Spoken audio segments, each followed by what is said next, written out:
Bienvenue pour cette série. J'ai invité quelqu'un pour partager finalement son expérience par rapport soit à un dossier du digital, soit à une entreprise, soit à un secteur en particulier qui nous intéresse. Aujourd'hui, alors j'ai la chance d'avoir Edouard qui va nous présenter son parcours, qui va se présenter dans un instant. Et je l'ai invité Edouard tout simplement parce que je l'ai croisé sur TikTok.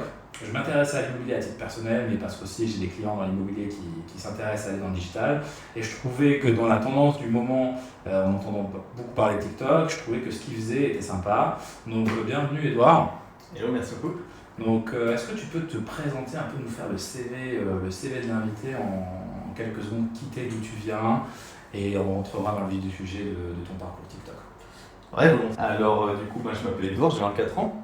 Et puis j'ai commencé dans l'immobilier un petit peu par hasard en 2018, maintenant ça fait 4 ans, bientôt 4 ans.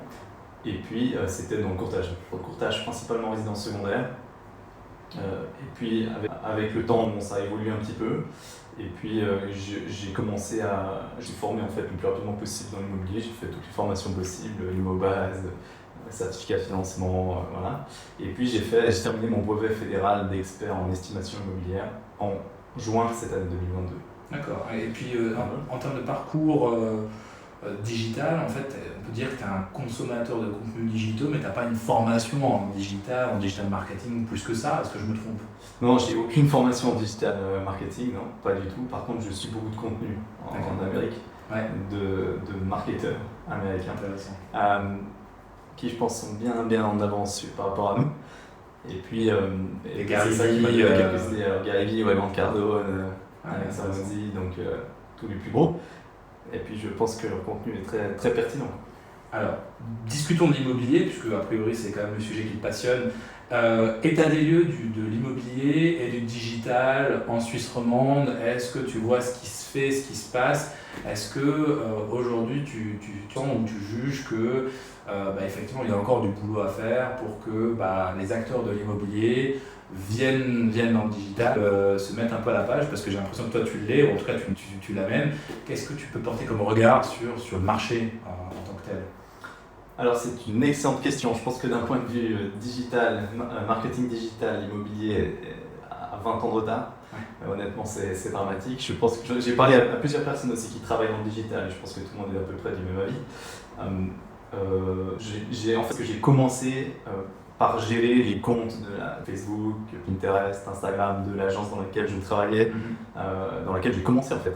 Et puis j'ai fait absolument comme tout le monde, ça veut dire on prend des photos des propriétés, 2-3 photos, on écrit superbe maison, 4 pièces et demi, 140 mètres carrés, on poste et puis voilà, ça reste comme ça, quoi. Puis c'est un post chaque semaine, chaque 2 semaines, puis ça va. Puis voilà, donc il n'y a rien qui grossit, il n'y a rien de personnel et il n'y a rien de pertinent en fait. Ouais, j'aime bien ce que tu dis parce qu'il y a le côté authentique. Il n'y a aucune authenticité, exactement. Je pense que c'est ça aussi, tu ne suis pas juste une marque sur internet, tu suis du contenu, mais du contenu authentique qui est contextualisé aussi par rapport à tes besoins. J'ai l'impression qu'il y a aussi cette sensibilité que tu apportes toi sur ton contenu. C'est pas du contenu que tu veux pousser, on y reviendra sur ton sélection, ton process. Donc ça c'est intéressant, on regarde qu'effectivement il y a du retard. Est-ce qu'aujourd'hui, quel a été le déclic, si je peux me permettre? Pourquoi démarrer comme ça? Qu'est-ce que tu t'es dit? Tu t'es levé un matin en disant je vais démarrer à partager ma passion. Comment ça s'est fait? Alors oui, effectivement, l'immobilier c'est une passion. Sinon on ne fait jamais du contenu comme je le fais là. Si c'est pas une passion, après 2 semaines on arrête. Et puis sinon, je savais que tôt ou tard j'allais le faire, je savais juste pas quand. J'ai voulu terminer mon brevet fédéral avant de commencer à faire du contenu. Sinon j'aurais commencé ça il y a 4 ans, mais parce que pour une question de crédibilité en fait. Et puis je me suis dit, je vais utiliser les réseaux pour me donner aussi de la crédibilité à moi, et puis de la visibilité. C'est intéressant, mais je pense que pour les auditeurs qui peuvent vouloir un peu tout copier, ou en tout cas de vouloir avoir le déclic pour démarrer, ce que tu es en train de dire, c'est que tu avais aussi besoin d'avoir plus que de l'authenticité, d'avoir aussi un côté de légitimité à pouvoir t'exprimer sur un contenu qui est parfois assez technique, tu le vulgarises bien, je dois dire, mais tu voulais avoir un peu ce côté j'ai la légitimité de pouvoir vous apprendre quelque chose parce que je suis passé par là, et donc je pense qu'il y avait un peu de ça. Donc c'est voulu attendre d'avoir le brevet, intéressant. Donc tu savais entre guillemets que tu allais aller sur les réseaux sociaux. Ta préparation, tu savais que ça allait te prendre du temps. Qu'est-ce qui t'a surpris par rapport à cette lancée dans l'abîme des réseaux sociaux et de l'algorithme, etc. Est-ce que tu as commencé naturellement à faire plein de contenus par jour ou tu t'es d'abord testé, comment a été ton processus de création? Parce qu'on peut dire que tu es un créateur de contenu, au-delà d'un passionné de l'immobilier, aujourd'hui tu es aussi un créateur de contenu, tu es presque une marque personnelle qui s'exprime aussi, hein, tu te crées une marque à travers ton nom. Quel a été ton processus de création? Ça c'est une excellente question. Franchement, j'ai commencé par simplement des vidéos très simples où je me filmais moi directement. Donc je me disais, bon, je vais mettre ma caméra cette fois, ou mon téléphone, hein, j'ai fait ça avec mon smartphone, donc il y a besoin de rien d'ailleurs, hein, pour commencer. J'avais pas de micro, j'avais pas de smartphone. D'ailleurs, si vous allez si tu vas dans mon feed sur TikTok, tu vas dans les vidéos tout au début, le son est dégueulasse, la vidéo est dégueulasse, c'est mal cadré, il n'y a rien qui va, et j'avais même pas des jolis sous-titres, enfin bref. Et du coup, j'ai commencé vraiment avec mon smartphone sans même un micro, alors que ça coûte rien. Et puis je me suis dit, je dis simplement des vidéos qui paraissent pertinentes, en tout cas pour moi, pour quelqu'un qui pourrait s'intéresser à l'immobilier. Et puis le but principal dès le jour 1, c'était de créer une communauté autour de l'immobilier. Ça, c'était vraiment ce que je voulais. C'est de pouvoir avoir des gens qui sont intéressés par l'immobilier, comme moi en fait, et qui veulent en parler, et puis des gens que je peux rencontrer. Je prends 2 points dans ce que tu dis parce que j'essaie d'extraire un peu ce qu'il peut avoir aussi comme révélation pour les gens qui nous écoutent. Un, c'est que la barrière d'entrée finalement pour devenir un créateur de contenu, si on a la passion et on a le savoir ou l'expérience, c'est pas si compliqué que ça. Donc on pourrait se dire, si vous savez FaceTimer la mamie le dimanche après, vous pourriez en FaceTimer la communauté. Donc je réduis, mais c'est un peu ça. J'enlève rien à ton talent de sélection de contenu, etc. Mais il y a finalement un côté de juste se lancer et puis tester, itérer, donc refaire. Et je pense qu'il y a un truc que tu dis là qui souvent passe à la trappe. C'est pas nécessairement, je sens dans ton discours que t'es pas là à vouloir faire du push pour inonder le contenu. Tu crées du contenu pour créer une encre pour discuter avec une communauté. Tu cherches à créer du lien. Et je pense que quand tu crées ce que tu crées en tout cas et que tu fais ce que tu fais, pas pour juste inonder un réseau social de contenu, mais quand tu cherches réellement à provoquer du commentaire, de l'engagement, ça n'a pas le même effet. Tu serais d'accord avec moi? Ouais, tout à fait, ouais. Non, mon objectif c'est de donner du contenu qui est intéressant, qui est pertinent, quoi. Donc en fait, je suis passé de faire des vidéos directement à shooter 30 vidéos où je dis juste ce que je pense qui pourrait être intéressant, à vraiment en fait me filmer pendant que je réponds à des questions des gens qu'on pose en fait, simplement. Et tu me disais en aparté, en préparation là, tu me disais que c'était des vrais rendez-vous. Voilà, exactement. Donc j'ai switché en fait de me filmer directement où je réponds, moi je regarde la caméra, à me filmer pendant des rendez-vous. Ce qui me permet à la fois d'optimiser mon temps, et puis surtout de répondre à des questions que les gens ont vraiment. Moi en tout cas, en tant que spectateur, en tant que consommateur de contenu, c'est vrai que ça se ressent. Le fait que tu es dans une intimité entre guillemets dans la réponse, et puis tu as l'impression d'être un spectateur un peu la troisième roue du carrosse en train d'observer un rendez-vous, mais en tout cas tu rentres dans un échange qui est réel et je pense que ça joue. Du coup, quand je pense à des gens qui pourraient dire so what, moi je fais du business, est-ce que ça a un impact sur le business? Est-ce que après ces quelques semaines, quelques mois, tu pourrais dire que cette communauté t'es pertinente d'un point de vue business? Autrement dit, est-ce que ça t'a apporté de la visibilité? Est-ce que ça t'a apporté de la qualité dans le type d'interaction que tu as eu, voire les deux? Et est-ce que ça t'a apporté des mandats? Parce que certaines personnes qu'on a se disent Internet c'est bien beau, mais est-ce qu'il y a un retour sur investissement? Alors je passe du coq à l'âne, on rentrera un petit peu dans le détail des contenus, mais c'est vrai que de but en blanc, certaines personnes sont réfractaires de tous ces réseaux sociaux parce qu'ils y croient pas tellement. Pourtant, toi tu continues, tu as toujours la motivation d'en faire. Ouais, absolument. C'est très pertinent comme question. Je pense qu'il n'y a aucun business sur Terre qui peut aujourd'hui se sentir légitime de se passer des réseaux sociaux. Quelle que soit l'industrie et quel que soit le business, pour une simple et bonne raison que la visibilité est là, de toute façon, et puis il faut vivre avec son temps, quoi, c'est tout. Et les gens ont besoin maintenant de transparence, alors il y a dans des domaines plus que dans d'autres, mais ils ont besoin de savoir, ils ont envie de savoir qu'est-ce qui se passe, Donc les gens veulent voir du contenu, quoi, c'est tout. Et donc je suis parti toujours, si on cherche des questions et des réponses sur l'immobilier en Suisse, on peut taper sur Google, il y a tout et son contraire, et puis il y a peu d'informations très pertinentes.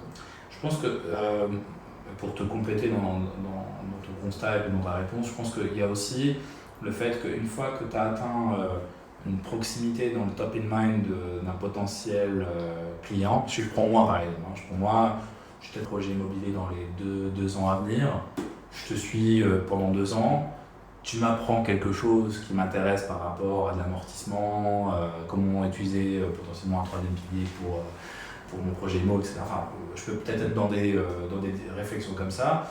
Le moment où je veux chercher à donner un mandat, la première personne qui risque de me monter à la tête, ce serait peut-être toi. En disant, il a une boîte, je lui fais confiance parce qu'il m'a pas dit trop de conneries pendant 2 ans, il m'a même aidé potentiellement à éviter des pièges. Donc je pense qu'il y a un peu de ça dans la success story que tu pourrais écrire sur les années à venir. C'est qu'effectivement, ce que j'entends, c'est que tu fais pas ça pour l'argent. Tu fais ça pour créer une communauté, avoir de la valeur ajoutée dans une communauté. Et ce que je pense, moi, intrinsèquement, avec le business que l'on connaît, c'est que c'est un effet boom. Que si ça marche, si ça prend, bien naturellement, tu touches des gens, et tu en touches beaucoup plus via ces réseaux sociaux. Et si tu fais de la qualité et t'apportes de la valeur, par effet boomerang, il va y avoir un retour de mandat. Ouais, tôt ou tard, ouais. C'est une question de patience. Alors j'ai déjà eu des premiers tours, j'ai déjà des gens qui m'appellent pour des conseils. Pour le moment, j'ai fait beaucoup de choses gratuitement. Mon objectif, c'était pas de monétiser cette audience le plus vite possible, parce que c'était plutôt de créer une communauté et après de voir comment ça allait évoluer. Maintenant, vu que je fais beaucoup de contenu, j'ai quand même beaucoup de questions. Oui, c'est des choses que je suis en train de mettre en place. Ouais. Non, ça a totalement du sens. Et puis si tu as une qualité perçue, que déjà les gens se rendent compte que du conseil dans l'immobilier bien fait et pertinent, l'avoir gratuitement, c'est déjà une chance. Je pense qu'il y a un peu de ça. D'abord, du contenu que tu n'es pas censé normalement avoir comme ça gratuitement, je pense qu'il y a des gens qui peut-être ne s'en rendent pas compte au début, mais il y a une partie. Et puis si on a envie de te prendre du temps, sur un vrai projet immobilier, si je te demande de passer 4 heures avec moi, c'est que normal, je pense que... J'ai répondu à beaucoup de téléphones et de messages gratuitement maintenant. Et je pense qu'au bout d'un moment, de toute façon, les gens vont comprendre quand même que je ne peux pas passer 1h30 au téléphone tous les jours à donner des conseils personnalisés à des gens gratuitement, parce que personne ne peut faire ça, quoi. Est-ce que du coup, question par rapport à ton processus justement de création, combien de contenu tu postes à peu près par jour? Alors sur TikTok, je poste 3 vidéos par jour, en moyenne. Je fais 2-3 lives par semaine.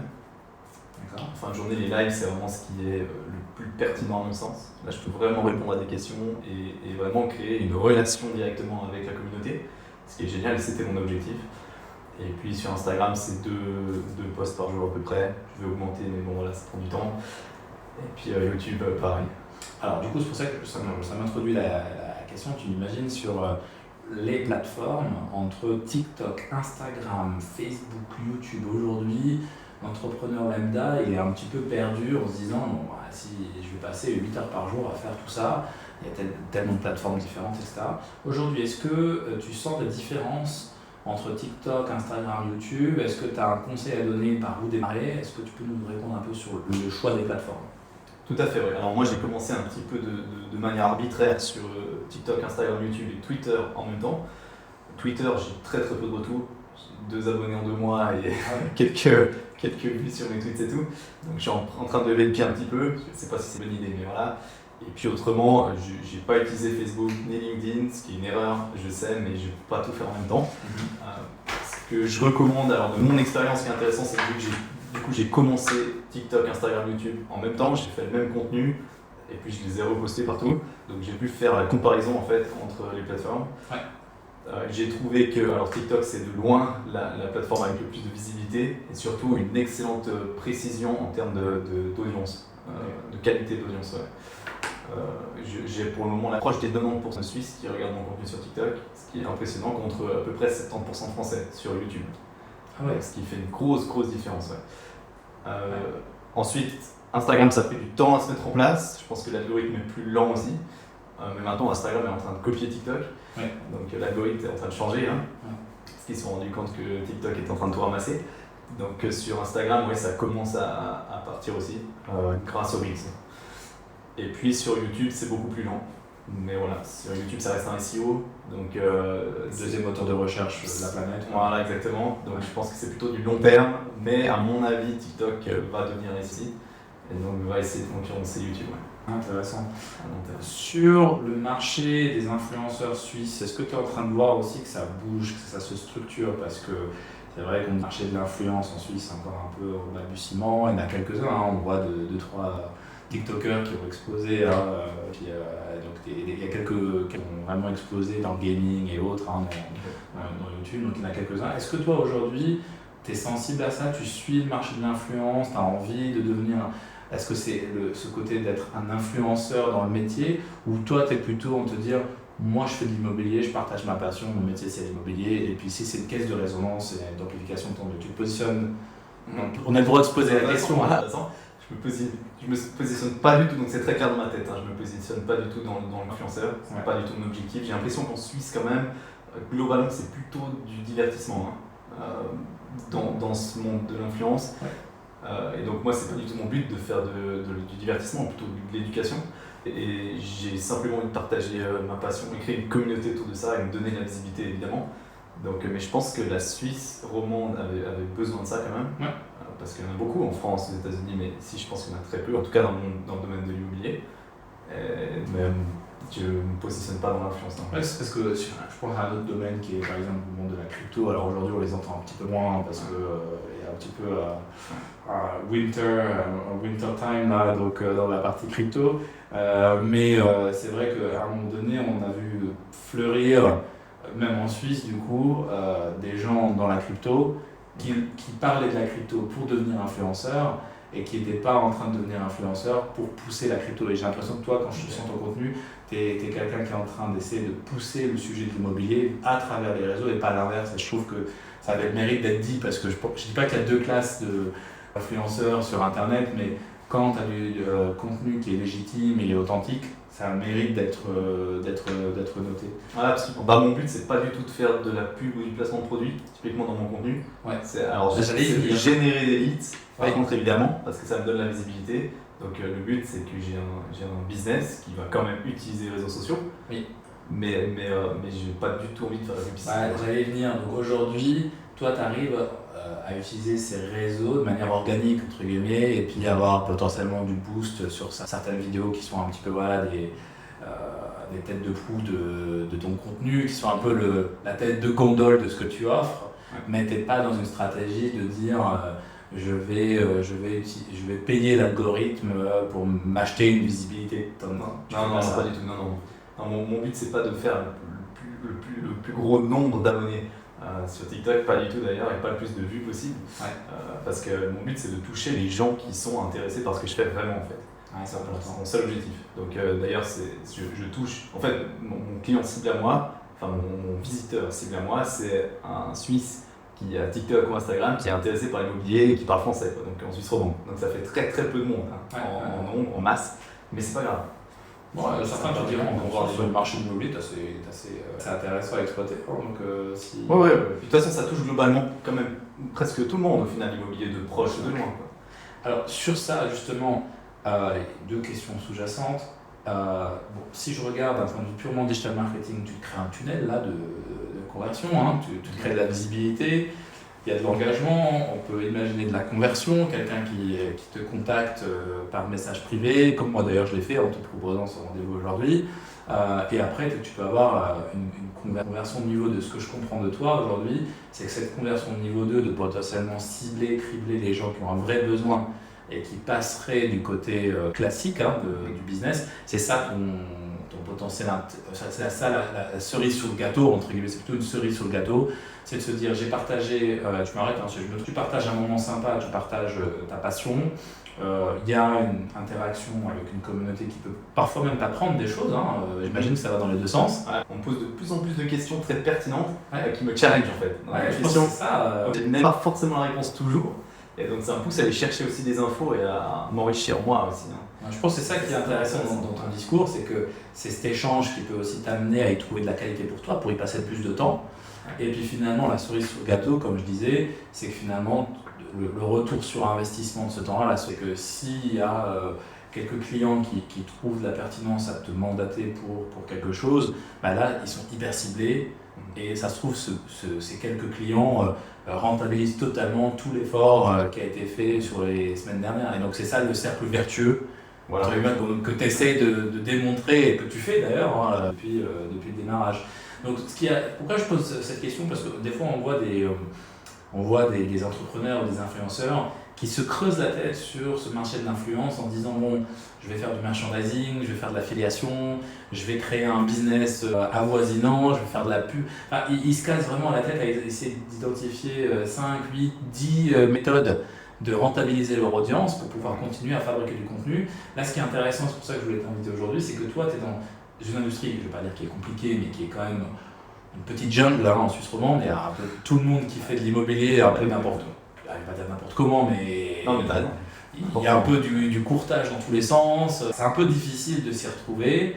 Donc redonner du sens à travers du contenu qualifié, je trouvais ça intéressant. Et redonner finalement du sens à l'activité de créateur de contenu dans ce secteur qui est compliqué, je trouvais que c'était une discussion intéressante à avoir, parce que je suis persuadé que dans d'autres secteurs d'activité, ou même dans l'immobilier, du coup, tu es en train de démontrer que c'est possible.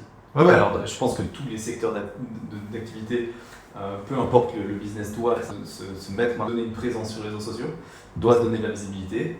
Par contre, c'est du travail. Mais je pense qu'effectivement, l'objectif, c'est que de toute façon, tôt ou tard, mon lien sur ma bio, TikTok, Instagram, on verra les gens dans un tunnel de vente et j'aurai pas le choix de faire autrement, quoi. Ah bah, à un moment donné, c'est ce que les gens me demandent aussi, hein. C'est ce que les gens veulent, hein. Il y a une partie des gens qui... J'ai beaucoup de questions qui se ressemblent en fait dans mes commentaires et surtout dans les lives, qui sont très pertinents. Il y a une partie qui veut se former, qui ont juste de l'argent, ils veulent investir, mais ils veulent le faire eux-mêmes en fait. Ça les intéresse de cette partie des gens qui ont un problème spécifique à eux et qui ont besoin de conseils personnalisés pour une question qu'ils ont en spécial, ils ne savent pas qui appeler en fait. Oui. Donc là, ils posent beaucoup de questions en message privé où ils m'appellent. Mais le service après-vente, t'es presque devenu le service après-vente de l'immobilier roman, quoi. Je pense que, moi je suis d'avis de dire, il n'y a pas de timidité à avoir. Si tu as un produit qui est de qualité, une interaction qui est de qualité et qui est demandée par les gens, faut y aller.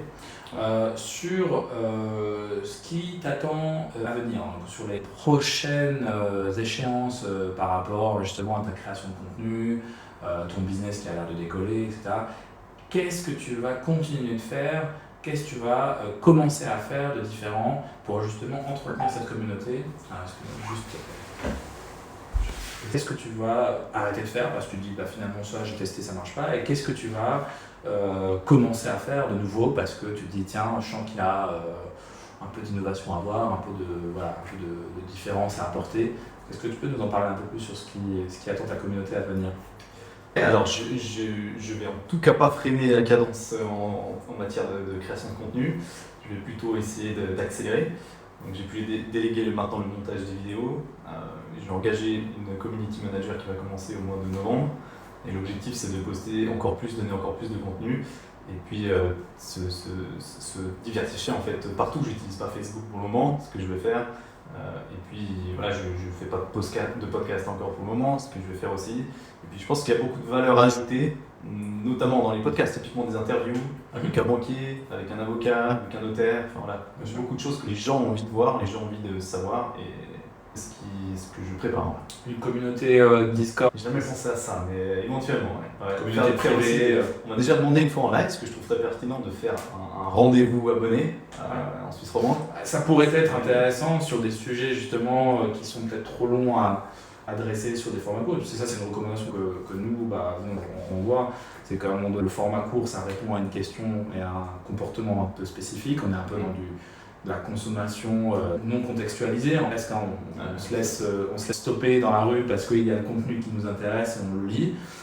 Mais quand on est dans une démarche vraiment prospective, et je fais la différence par exemple entre moi qui vais chercher dans Google et qui vais essayer de répondre à un besoin spécifique par rapport à mon problème, versus je suis sur TikTok et je m'arrête. Et donc je pense que certaines personnes trouveraient pertinente stratégiquement que toi tu leur dises j'ai une session où j'ai un un Discord spécifique sur, par exemple, voilà, l'investissement locatif, et puis je donne toutes les clés d'investissement locatif sur cet endroit-là. Donc je trouve que ça c'est justement là où c'est filtrant, parce que tu sais que les gens que tu retrouveras de l'autre côté sur ta plateforme, sur Discord, c'est des gens qui ont été déjà préqualifiés, qui savent à quoi s'attendre. Et donc du coup, je dis pas qu'il faut créer deux salles, deux ambiances, mais c'est vrai que ça permet aussi aux gens qui ont envie de payer ta valeur ajoutée, parce qu'ils y trouvent une vraie valeur ajoutée, de se dire moi j'ai payé, je sais ce que j'ai acheté. J'ai acheté un bout du savoir, parce que moi j'ai pas envie de faire tous les brevets fédéraux que tu as fait. Donc moi j'ai envie de prendre le raccourci, et puis j'ai envie d'avoir la quintessence, le jus cérébral sur l'immobilier quand j'en ai besoin.